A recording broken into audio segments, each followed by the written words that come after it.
Hey poker people, thank you so much for tuning into my YouTube channel for another video today. If you click down below that subscribe button, I would really appreciate it, and it would be best if you hit that little bell next to it so you can get notified every time I post a brand new video. So I received an email question from Mitch Wilcox, and in the email he outlined two different hands. In hand one, he raised over some limpers with ace king in the small blind to 20 bucks, got two callers. The pot is $60 on the flop. He flopped top two, but the villain flopped a straight and he got it all in, the rest of his stack got it all in on that flop with the top two pair hand. Now in hand two, pre-flop raiser with ace jack on the button, got one caller at 20 bucks. $40 pot, ace king jack rainbow, so he flopped top and bottom pair, or two pair, top and bottom. The villain donk leads for 40. Hero shoves for 110 behind, and the villain calls with a flopped straight with queen 10 on the ace king jack rainbow. And then he goes on to say, again and again, I flop two pair and villain flops a straight. What are the odds of this happening? 5 times in the last 6 sessions. I don't know what to do. I'm trying to plug a leak here. I'm trying to get a better plan. I don't want this situation destroying my stack every time. I feel that getting it in against these opponents that are pretty fishy is a good idea. And I'm just worried I'll go broke before my luck changes. Do you have some advice on how to play top two or two pair on rainbow boards? I know that pre-flop raises tighten ranges to include Broadway cards, so they are possible or even probable, but I can't lay top two down every time I hit, can I? Well, to answer that last question, no, you can't do that. Your opponents, of course, they can flop. If you flop top two pair, they can flop trips, and if there's a straight possible, they can possibly flop that straight, but you just don't auto lay down top two. There's no way. You don't want these situations, these 5 times in the last 6 sessions. You don't want that to bog you down and get you to start feeling scared of monsters, under the bed. Every time you see 3 to a straight on the board, oh no, my opponent has it, I'm crushed. No, you can't be thinking that way. And to help you get out of that kind of thought, we're going to look at these two hands utilizing Flopzilla, and we're actually going to say see what are the odds of this happening. What are the odds, given your opponent's range, that they actually flop a flush on a given board? Not a given board. We'll choose these two boards right here. So first off, on the first hand, you didn't say exactly what you had. I'm just going to give you ace-king offsuit. So that we just don't have to worry about flushes or anything. It's a rainbow board anyway, and we don't need to look that closely at equities here. What we want to basically concern ourselves is assigning our opponent a range and then figuring out how often that range connects with the board in a way that beats our hand. So we've got ace-king. The flop came, actually before we enter the flop, this first one, you raised in the small blind. You had a couple of limpers and they called your big 10x raise. You made it 10 big blinds right here. So these guys, like you had said, you said something about fishy players. They're pretty fishy players right here. So let's give them some decent limping and then calling ranges. Build out to 28%. Let's put these aces in. Now, you said you're playing a 1-2 game. My guess is this is a live game as opposed to an online game. So I'm going to think about live players and the kinds of hands they tend to limp and then call with. Most likely it is not aces, kings, queens, jacks, probably not even tens. Nines might be in there. That's like the cutoff kind of pair. Sometimes they'll raise, sometimes they'll limp in with pocket nines. We're looking at the fishy players, of course. These are often raising, just auto raising. King, queen offsuit might limp in. King, queen suited, if they're limping in, I'm going to say that's a limping range too. So oftentimes these ultra passive players, they're just not that aggressive at all. They're only raising with some of the strongest hands. So we'll keep these out of their limp calling range. You've got ace king. Now if this is their range, let's limit it a little bit. I don't want to go too crazy here. People do like to look at the 10-8. Let's not give all these offsuit 10s. Let's not even put that one in. Okay, so against this range, just think about this range. You'll often see players limp and call with all these pocket pairs, 7-6 greater to better, maybe 6-5, but we'll just go 7-6. We'll limit it a little bit. Just about every single Broadway they'll play, they see the value and the magic in queen 10 and king jack offsuit. They actually see the value in limping and then calling with those instead of raising. Let's see here. They've got every single ace in their range, which you crush all those aces. So right now, your hand against their calling range, this is just one of the callers. We're not going to do a double range analysis thing. just the one, to see how often somebody actually flops a two-pair hand. I'm sorry, flops a straight. So you've got ace king. You have 65% equity against this range. Things are looking really good. You made it 10 big blinds and you got a caller with this range. I mean, that is a really good situation to be in. Sure, you're out of position in the small blind. That's not the best thing. But you've got a caller in a 20, in this instance, a 30 big blind pot, you know. So things are looking really good for you to win. Now the flop comes down. You said it was a rainbow, so we'll go ace king 10. Ace king 10 rainbow, yep. So you flop top two. Things are really good. You have an 85% lock against this entire range right here. They have 216 combos within their range. Currently, how many hands actually beat you out of their 216 combos? Pre-flop, we started off, let me just do this real quick. I didn't get a count. Pre-flop, your opponent started off with 336 combos. Whip out the calculator in case we need it here.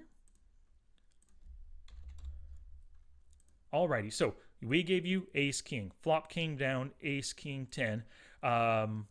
Yeah, rainbow, you've got ace king. Great. Now he's down, your opponent's down to 216 combos. Just with the board and your cards, it actually eliminated 336. It eliminated like 33% of their range, right? So their range has been condensed because there's an ace and a king on the board. A huge part of their range contains aces and kings. But anyway, so out of 216 combos, how many combos currently beat you? Not even two pair. Those don't beat you. Those just tie with you. Oh, he doesn't even have ace king. I'm sorry. Not even beat you. He doesn't even have any sets in his range because he has only pocket pairs, nines, and below. Only these 16 combos beat you. That's literally 16 out of 216. 7% of his range beats you right now. So that's why you have such a lock on this hand, 85% equity. He has plenty of draws, backdoor draws, gut shot draws, that kind of thing. He has bottom pair, 10-9, and he could turn a two pair, or turn trips, I guess, with another 10. You have 85%. You have a lock on this hand. He has only 7% of his range beats you right here. Now, from what it sounds like, your stacks behind are a little bit small. You didn't start off with a full 100 big blind stacks. Now, that's not totally on you. I mean, when you're playing, you should always have 100 big blind stacks to give you a better chance to win more money and to give you a little bit more room to maneuver. When you start with those shorter stacks, it's really easy to get everything in on the flop.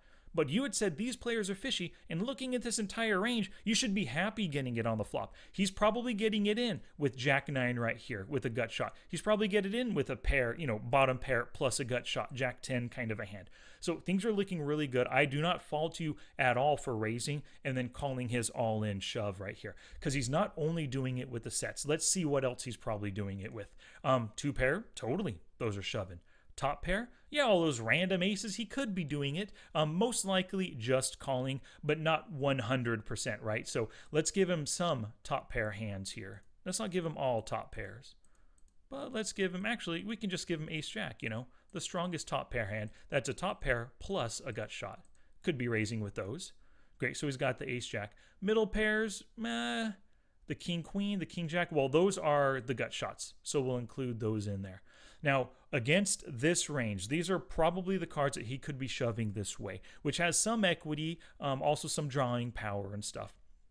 If this is his range, you currently have 70% equity. If this is his shoving range right here, and this range makes total sense for shoving, you're going to win 70% of the time right here. He just happened to have one of those 16 hands that beat you with those queen jack. So I cannot fault you at all. You did not make a bad play. The thing to take away from this is your opponent's he's calling with a really wide range of hands pre-flop. He's basically just handing you money. Pre-flop, he's giving you, his 10 big blinds 65% of the time. He's just calling in hopes of hitting something really good. You want to play against these kinds of players, and the fact that they suck out sometimes, that's what makes poker profitable. These players are going to keep coming back to the table with their $200 buy-in. They're going to keep putting their money out there in very terrible situations where you are way ahead of them, and that should make you happy. Just the fact that he sucked out on you this time, and like I said before, Queen Jack is only 7.4% of his total range, right? So the other 93% of the time, 93% of his range, you are currently crushing. Doesn't mean he can't catch you on the turn or the river, but you're currently ahead of this guy big time. So you should be happy with it. Don't let the fact that this one time the fish sucks out on you, don't let it put a damper on your spirits. You played everything right here. You got it in, not got it in, but you got involved pre-flop with a much better hand, and you got involved and got it all in on the flop when you were way ahead of his get it in range. So that's the first hand right here. I think we'll find the exact same thing with the second hand. Pre-flop raise with ace-jack on the button, 1 caller, 10 big blinds once again. So this time you have an ace-jack rainbow, we'll say. And actually, we could have kept that range about the same. But let's say this time he's a little bit tighter. Let's give him a tighter range. Let's definitely take out... Oh, actually, if you raise and if it's one of the blinds calling, let's take out aces, kings, queens. Let's just say he's passive, he's calling with those, but he's 3-betting with those best hands. But because he is in the blinds and already has a little bit of money invested, let's give him this more narrow range, 200, whoops, take this out, 304 combos pre-flop, right? So those 304 combos is in his range. You have the ace-jack. Not about holding at all. You're actually ahead right now, 58% equity. Pre-flop before the flop hits. Let's see what happens. The board was ace-king-jack, so you didn't flop top 2. You flopped... top and bottom pair, yeah. So 80% equity, 5% less than that last hand. You've still got a top 2 hand. You are killing it right now. After your cards are accounted for, after the board, your opponent only has 215 combos in their range, right? Currently, sets and top 2 beat you. So let's take these out. Ace-jack currently beat you. Straights, sets, and 2 pair, which is these ones right here. Ace, jack, that's it.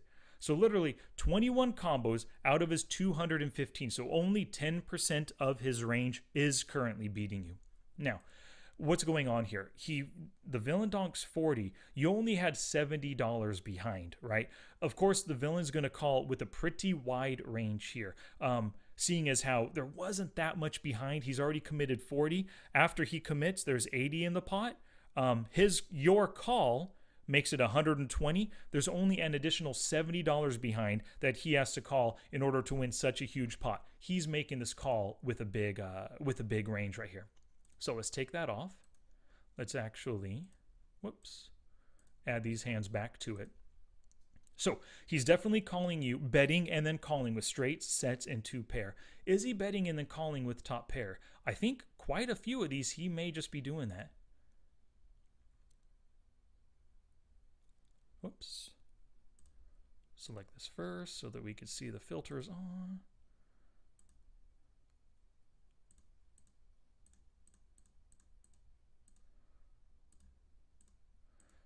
Meant to keep that. Okay. Now, what's going to often happen is you will see players betting and then calling. Ace Queen has top pair plus a gut shot. Ace 10 has top pair plus a gut shot. With only $70 behind, and you told me these players are super passive, they could very well be making this play. A lot of these gut shots, maybe not all of them they're doing this with as well. So let's give them a few gut shots here. Let's give the queens those gut shots. Maybe not those weakest 10s, but Jack 10 has a pair plus those queens. Jack 10, King 10, pair plus a gut shot. Yeah, I mean, seriously, let's keep most of those in. So now, 97 combos, you flop the 2 pair. If we say that this is his range for donk leading and then calling your shove, you actually had 67% of the time. So you are going to win 2/3 of the time against this villain's range right here. Now, if you had said he's a much tighter player, I would have given him a tighter pre-flop range, and we probably wouldn't have had him donk leading and then calling off with gut shots or even some of these top pair hands, right? It's kind of a different play that a solid, stronger, more thoughtful player would make. The kind of play that he's making right there, sure. Straights, sets, and 2 pairs are within the realm of donking and then getting it in against you because, they're happy thinking that you have a worse hand than them.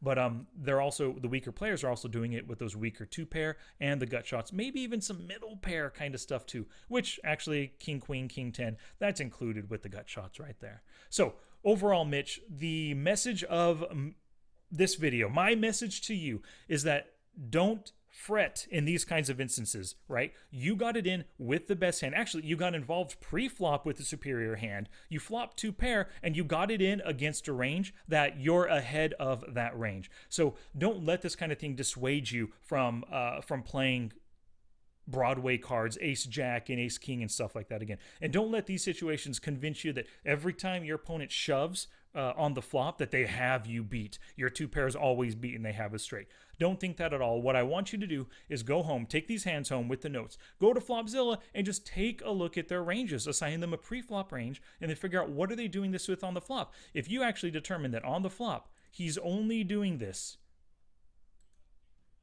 Whoops.